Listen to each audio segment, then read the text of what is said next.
अस्सलाम वालेकुम everyone, welcome back to my channel. कैसे हैं आप सब? आई होप आप सब बिल्कुल ठीक होंगे। आप सबकी दुआओं से मैं बिल्कुल ठीक हूँ, अल्हम्दुलिल्लाह। आज मैं जिस टॉपिक पे आप सबसे बात करने लगी हूँ, आई होप आप सबके लिए बहुत बेनिफिशियल होगा। टॉपिक है नेगेटिव इन लॉज।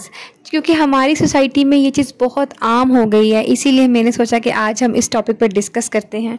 जो लेडीज़ नेगेटिव इन लॉज को डील कर रही हैं, एक नेगेटिव ससुराल में रहती हैं, आज की वीडियो स्पेशल उनके लिए है। देखिए, दुनिया में हर तरह के लोग होते हैं, कुछ बहुत अच्छे होते हैं और कुछ की जो सोच होती है बहुत नेगेटिव होती है। इसी तरह से ससुराल में भी यही सीन है।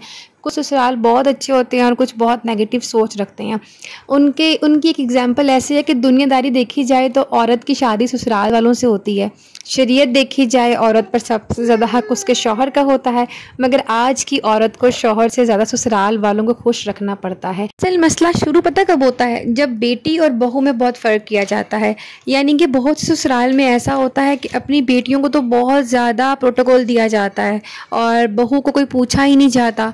एक चीज़ बहुत कॉमन है, बहू को उसकी माँ का फ़ोन आ जाए तो सास को बुरा लगता है, जबकि अपनी बेटी का फ़ोन आ जाए तो घंटों घंटों बातें होती हैं। ऐसी सिचुएशन में लेडीज़ को क्या करना चाहिए? देखिए, सबसे पहले तो मैं आपसे ये कहूँगी कि अगर आप जॉइंट फैमिली सिस्टम में रहते हैं और आपके इन लॉज बहुत नेगेटिव हैं, तो आप भी थोड़ा अपने माइंड से काम लें। अगर आपको कोई कुछ कह देता है तो आपने उनकी छोटी छोटी बातों को अपने दिल पे नहीं लेना, क्योंकि अगर दिल में बात रखेंगे तो हर वक्त कुटते रहेंगे, तो इस तरह आपकी सेहत पे असर हो जाएगा और आप डिप्रेशन का शिकार हो जाएंगे, ज़हनी मरीज़ हो जाएंगे।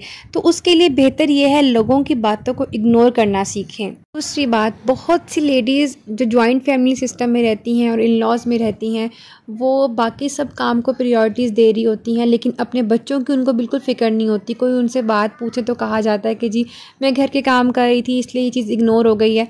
लेकिन उन लेडीज़ के लिए मैं ये कहूँगी कि आप देखें, सबसे पहले आपकी रिस्पॉन्सिबिलिटी आपके बच्चे हैं। आप जब सुबह उठती हैं ना, आपने बहुत सी लेडीज़ ऐसे हैं जी सुबह उठती हैं और कोई काम नहीं है, सीधा किचन में जाके अपने नाश्ते की तैयारी करना शुरू हो गई। आप जब सुबह उठती हैं, सबसे पहले आपने अपने बच्चों को पूछना है। पहले अपने बच्चों की फ़िक्र करें, उसके बाद आप ख़ुद को वैल्यू दें। आपको अपनी चीज़ों की एक लिस्ट बना लें, आप कौन सी चीज़ें आपकी प्रायोरिटीज़ के ऊपर हैं, आप अपनी प्रायोरिटीज़ ख़ुद बनाएं। उसके बाद आप जो घर के काम हैं, दूसरों के काम हैं, वो आप करें। मैं ये नहीं कहती आपने दूसरों को काम करके नहीं देना, आपने किसी का कोई काम नहीं करना। काम करने से ही इज़्ज़त बनती है, ठीक है? दूसरों का काम भी हमें करना चाहिए, लेकिन आप पहले ख़ुद को वैल्यू दें, अपने बच्चों को वैल्यू दें, अपनी फ़िक्र करें, तो सब आपकी फ़िक्र करेंगे, सब आपको वैल्यू देंगे। क्योंकि दूसरों को जब चलेगा ना पता कि आप अपनी चीज़ों को वैल्यू देते हैं, आपके लिए पहले अपना काम इम्पॉर्टेंट है, तो सब इस चीज़ को वैल्यू करेंगे। लेकिन जब आप अपने काम छोड़ के दूसरों को खुश करने के लिए दूसरों के काम पहले करने लग जाते हैं ना, तो याद रखें, दूसरों को इस चीज़ से कोई फ़र्क नहीं पड़ेगा। किसी को इस चीज़ का बिल्कुल ख़याल नहीं होगा कि आपका काम रह गया।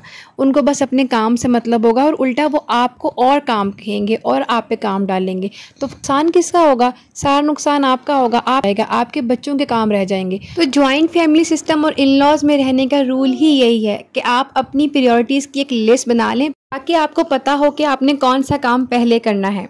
नेक्स्ट और बहुत ही इम्पॉर्टेंट बात, अगर आप खुद के 2 हिस्से भी कर देंगे ना, इतना काम भी करेंगे ना, फिर भी कोई इंसान खुश होने वाला नहीं है, स्पेशली जॉइंट फैमिली में रहते हुए। तो अगर आप जॉइंट फैमिली सिस्टम में रहते हैं या इन लॉज में रहते हैं और आपके इन लॉज बहुत नेगेटिव हैं, तो आप एक बात याद रखें, आप उतना ही काम करें जितना आप इजीली कर सकते हैं, क्योंकि ख़ुद को थकाने और एक्स्ट्रा काम करने की बिल्कुल भी ज़रूरत नहीं है। बहुत सी लेडीज़ दूसरों को खुश करने और अपने नंबर बनाने में बहुत काम करती हैं, दिन रात काम करती हैं। एट दी एंड जब उनको सुनने को मिलता है कि आखिर किया ही क्या है, तो उस चीज़ से बहुत दुख होता है, बहुत दिल दुखता है। तो उससे बेहतर ये है कि आप उतना ही काम करें जितना आप कर सकते हैं, जितना आपकी तबीयत इजाज़त देती है। लास्ट बात, अगर आप खुद की केयर कर रही हैं, अपनी प्रायोरिटीज़ का भी ख्याल रख रही हैं, फिर भी आपको मजबूरी में दूसरों का काम करना पड़ता है, ठीक है, और बहुत ज़्यादा प्रॉब्लम्स फेस करनी पड़ती हैं। फिर आपको क्या करना है, ऐसी सूरत हाल में आपने सिर्फ अपना मसला अल्लाह से डिस्कस करना है। बंदे कुछ नहीं कर सकते, जो भी मामला है आपका आपने अल्लाह पे छोड़ना है। 5 वक्त की नमाज़ तो आप पढ़ते ही होंगे, लेकिन दुआओं में अल्लाह ताला से डिस्कस करना कभी भी नहीं छोड़ना।